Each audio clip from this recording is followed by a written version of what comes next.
Hello friends, welcome in Rajat academy. आज हम यहाँ पे लेकर आए हैं आपके लिए जनरल साइंस के एमसीक्यूज़ की सीरीज़ नंबर 31। अभी तक हम लोग 30 सीरीज़ डिस्कस कर चुके हैं। ओके, और अभी रिसेंट में हम लोगों ने बायोलॉजी की 3 सीरीज़ डिस्कस की थी। ठीक है, 3 सीरीज़ डिस्कस की थी। तीनों सीरीज़ में मैंने पहली सीरीज़ में 20 क्वेश्चन, आप 25 क्वेश्चन कराए थे और लास्ट सीरीज़ में 50 क्वेश्चन कराए थे। ओके, तो इस तरह आपके काफ़ी क्वेश्चंस कंप्लीट हो गए हैं। अगर किसी क्वेश्चन में कोई भी डाउट होता है तो कमेंट बॉक्स में ज़रूर बताया करें। ओके, तो चलिए स्टार्ट करते हैं। आज हम लोग स्टार्ट करने जा रहे हैं बायोलॉजी की सीरीज नंबर 4। ओके, जिसमें इकोलॉजी से रिलेटेड क्वेश्चंस रहेंगे आपके। ओके, तो क्वेश्चन नंबर 1 क्या है हमारा? क्वेश्चन नंबर 1 है, पारिस्थितिकी शब्द की उत्पत्ति ग्रीक भाषा के शब्द ओकियोस से हुई है। ओके, जो पारिस्थितिकी है हमारी, इकोलॉजी जिसको बोलते हैं हम लोग, ठीक है, उसकी जो उत्पत्ति हुई थी वो ग्रीक भाषा के शब्द ओकियोस से हुई थी। ठीक है, ओकियोस का मतलब क्या होता है ये हम लोग को बताना है। इस शब्द का अर्थ क्या है? तो इसका आंसर होता है ऑप्शन नंबर ए, घर अथवा रहने का स्थान। घर अथवा रहने का स्थान जो होता है उसको ग्रीक भाषा में क्या बोलते हैं? ओकियोस बोला जाता है। ओके, क्वेश्चन नंबर 2 है हमारा। क्वेश्चन नंबर 2 है, पारिस्थितिकी शब्द की उत्पत्ति किस भाषा से हुई है? तो पारिस्थितिकी शब्द की उत्पत्ति किस भाषा से हुई है? ग्रीक भाषा से हुई है। ये अभी हम लोगों ने रिसेंट क्वेश्चन में पढ़ा है, लास्ट क्वेश्चन में। ओके, और किस शब्द से हुई है? ओकियोस। ओकियोस शब्द से पारिस्थितिकी शब्द की उत्पत्ति हुई है, जिसको हम लोग इंग्लिश में क्या बोलते हैं? इकोलॉजी बोलते हैं। ओके, क्वेश्चन नंबर 3 है हमारा, किसी भी पर्यावरण के 2 मुख्य घटक होते हैं, वो कौन कौन से होते हैं ये हम लोग को बताना है। तो इसका आंसर क्या हो जाएगा हमारा? ऑप्शन नंबर ए, भौतिक पर्यावरण तथा जैविक पर्यावरण। ये 2 प्रमुख घटक होते हैं किसी भी पर्यावरण के, किसी भी इन्वायरमेंट के। ओके, 2 प्रमुख हमारे घटक होते हैं, फैक्टर होते हैं। तो वो क्या होते हैं हमारे? एक फिजिकल इन्वायरमेंट, ठीक है, और एक बायोलॉजिकल इन्वायरमेंट। ओके, तो भौतिक पर्यावरण और जैविक पर्यावरण 2 प्रमुख घटक होते हैं। क्वेश्चन नंबर 4 है, रेपोनिक्स का क्या अभिप्राय है? रेपोनिक्स किसे कहते हैं ये हम लोग को बताना है। तो इसका आंसर हो जाता है हमारा ऑप्शन नंबर ए, एक हाइड्रोपोनिक विकास तंत्र। एक हाइड्रोपोनिक विकास तंत्र जो होता है उसको हम लोग क्या बोलते हैं? रेपोनिक्स बोला जाता है। एक हाइड्रोपोनिक विकास तंत्र जो होता है उसको हम लोग क्या बोलते हैं? रेपोनिक्स बोलते हैं। क्वेश्चन नंबर 5 है, निम्न में से किसे जीन थेरेपी का पिता कहा जाता है? निम्न में से किसे जीन थेरेपी का पिता कहा जाता है? तो इसका आंसर हो जाएगा हमारा option number B, William F Anderson. William F Anderson को जीन थेरेपी का पिता कहा जाता है। जीन थेरेपी का पिता किसको कहा जाता है? विलियम एफ एंडरसन को। क्वेश्चन नंबर 6 है, महिलाओं में हीमोफीलिया जो रोग होता है काफ़ी कम मात्रा में होता है, काफ़ी कम पाया जाता है।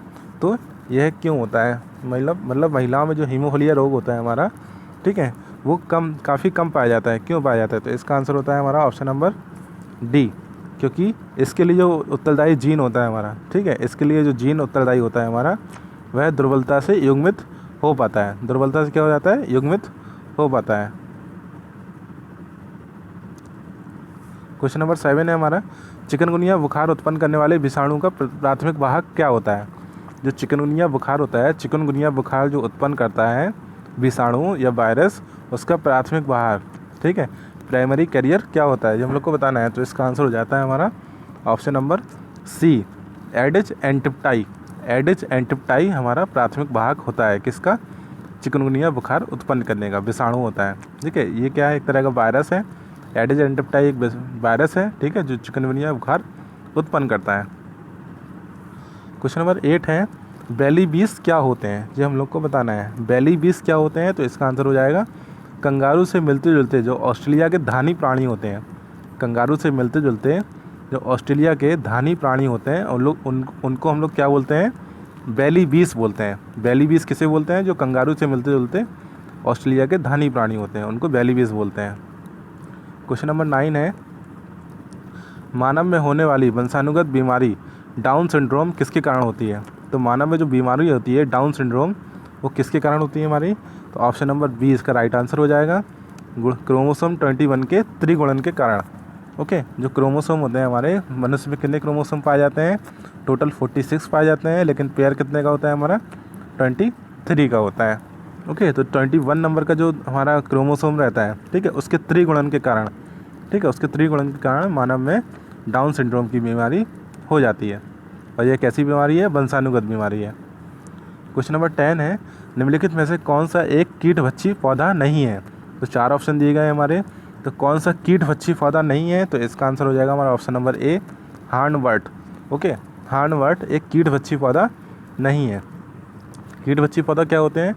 ऐसे पौधे जो किसी भी कीट को, जो कीट होते हैं हमारे, उन कीटों को खाकर नाइट्रोजन अपना उत्पन्न करते हैं। ओके, तो ऐसे पौधों को, जो कीटों को अपना भोजन बनाते हैं, तो ऐसे पौधों को कीटभक्षी पौधा बोला जाता है। तो पिचर प्लांट भी है, बरवर्ट भी है हमारा, ये दोनों कीटभक्षी पौधे हैं, ठीक है, लेकिन हार्नवर्ट हमारा कीटभक्षी पौधा नहीं है। क्वेश्चन नंबर 11 है, मानव में रीढ़ की हड्डी का लंबर क्षेत्र किस प्रकार का होता है? तो मानव में रीढ़ की हड्डी का जो लंबर क्षेत्र होता है, मतलब लंबा सा जो क्षेत्र होता है, वह किस प्रकार का होता है? हमारा ऑप्शन नंबर ए इसका राइट आंसर हो जाएगा, लॉर्डोसिस। लॉर्डोसिस जो होता है रीढ़ की हड्डी का लंबर क्षेत्र होता है। लॉर्डोसिस रीढ़ की हड्डी का लंबर क्षेत्र होता है। क्वेश्चन नंबर 12 है, रीसस बंदर कहाँ पाए जाते हैं? तो रीसस नाम की जो प्रजाति होती है बंदरों की, रीसस नाम की जो प्रजाति होती है बंदरों की, वो कहाँ पाई जाती है? ऑप्शन नंबर 20 का राइट आंसर हो जाएगा, मध्य प्रदेश का जो पेंच राष्ट्रीय उद्यान है, मध्य प्रदेश का जो पेंच राष्ट्रीय उद्यान है, वहाँ पे रीसस प्रजाति के बंदर पाए जाते हैं। क्वेश्चन नंबर 13 है, सेरो क्या है? तो सेरो क्या होता है? तो सेरो हमारा क्या होता है? ऑप्शन नंबर ए इसका राइट आंसर हो जाएगा, बकरी के समान जो एक स्तनधारी होता है, उसको हम लोग क्या बुलाते हैं? सेरो बुलाते हैं। ठीक है, बकरी के समान जो एक स्तनधारी होता है, उसको हम लोग क्या बुलाते हैं? सेरो बुलाते हैं। क्वेश्चन नंबर 14 है, समुद्री कछुआ अपने अंडे कहाँ पर देता है? तो समुद्री कछुआ अपने अंडे ज़मीन पर देता है। ओके, समुद्र में नहीं देता है, समुद्र से वह ज़मीन पर आता है, ठीक है, और ज़मीन पर वह अपने अंडे देता है, जो समुद्री कछुआ होता है। क्वेश्चन नंबर 15 है हमारा, सिलिकोसिस रोग है, सिलिकोसिस रोग किस में होता है? जो हम लोग को बताना है। तो इसका आंसर हो जाएगा हमारा ऑप्शन नंबर सी, सिलिकोसिस किसका रोग है? फेफड़ों का रोग होता है। सिलिकोसिस किसका रोग होता है? फेफड़ों का रोग होता है। क्वेश्चन नंबर 16 है, निम्न जानवरों में से किस जीव में फ्लिपर्स नहीं होते हैं? तो निम्न जानवरों में से किस में फ्लिपर्स नहीं होते हैं? तो कछुआ, कछुआ जो होता है हमारा, फ्लिपर्स उसमें नहीं होते हैं। क्वेश्चन नंबर 17 है, पेंगोलिन जीव क्या होता है? पेंगोलिन जीव क्या होता है हमारा? तो इसका राइट आंसर हो जाएगा ऑप्शन नंबर सी, जो सल्की चीटाखोर रहता है हमारा, जो सल्की चीटाखोर रहता है, वो पेंगोलिन जीव होते हैं हमारे। सल्की चीटाखोर जो होता है वो पेंगोलिन जीव होते हैं। तो इसका राइट आंसर हो जाएगा हमारा ऑप्शन नंबर सी, 17 का ऑप्शन नंबर सी इसका राइट आंसर हो जाएगा। क्वेश्चन नंबर 18 है, इनमें से कौन सी फसल अंगेती अंगमारी से प्रभावित होती है? तो निम्नलिखित में से कौन सी फसल अंगेती अंगमारी से प्रभावित होती है? तो ऑप्शन नंबर ए इसका राइट आंसर हो जाएगा, आलू। आलू की जो फसल होती है वो अंगेती अंगमारी से प्रभावित होती है, यह तरह का रोग होता है। क्वेश्चन नंबर 19 है, प्रतिवर्ष विश्व कैंसर दिवस कब, किस तिथि को मनाया जाता है? तो इसका राइट आंसर हो जाएगा ऑप्शन नंबर डी, 4 फरवरी को हम लोग विश्व कैंसर दिवस मनाते हैं। 4 फरवरी को हम लोग विश्व कैंसर दिवस मनाते हैं। क्वेश्चन नंबर 20 है, निम्न में से किस स्तनधारी में दांत नहीं पाए जाते हैं? तो ऑप्शन नंबर क्या हो जाएगा, इसका आंसर क्या हो जाएगा हमारा? तो किस स्तनधारी में दांत नहीं पाए जाते हैं? तो पेंगोलिन, पेंगोलिन जो जीव होता है उस स्तनधारी में दांत नहीं पाए जाते हैं। क्वेश्चन नंबर 21 है, मानव में पर्नीसियस एनीमिया जो रोग होता है, मानव में जो पर्नीसियस एनीमिया जो रोग होता है वो किसके कारण होता है? तो इसका आंसर हो जाएगा option number B, vitamin B12 के कारण। विटामिन B12 के कारण पर्नीसियस एनीमिया रोग हो जाता है। क्वेश्चन नंबर 22 है, एड्स विषाणु के लिए सबसे ज़्यादा आजमाई दवा कौन सी है? तो एड्स विषाणु में ऐसा कौन सी दवा यूज़ की जाती है जो सबसे ज़्यादा आजमाई गई है? इसका राइट आंसर हो जाएगा ऑप्शन नंबर ए, जीडोरुडीन। जीडोरुडीन एड्स के लिए सबसे आजमाई गई दवा है। तो एड्स का फुल फॉर्म क्या रहता है? एड्स का फुल फॉर्म रहता है एक्वायर्ड इम्यूनो डिफिशियंसी सिंड्रोम।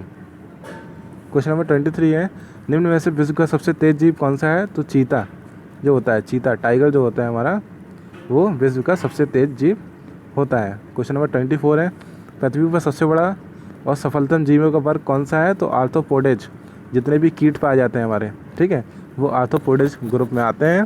तो जो पृथ्वी पर सबसे बड़ा और सफलतम जीवों का वर्ग है। क्वेश्चन नंबर 25 है, विश्व का सबसे बड़ा जीव कौन सा होता है? तो विश्व का सबसे बड़ा जीव क्या है? Sperm whale. ये क्या है? स्तनधारी है। ओके, जो विश्व का सबसे बड़ा जीव है। ओके फ्रेंड्स, यहाँ पर हमने 25 क्वेश्चन डिस्कस कर लिए हैं। ओके, बायोलॉजी के, जो आपके कॉम्पिटिटिव एग्जाम के लिए काफ़ी महत्वपूर्ण है। अगर किसी भी क्वेश्चन में कोई भी डाउट हो रहा है तो आप कमेंट बॉक्स में ज़रूर बताएं। ओके, तब तक के लिए thank you so much. Stay safe, stay home.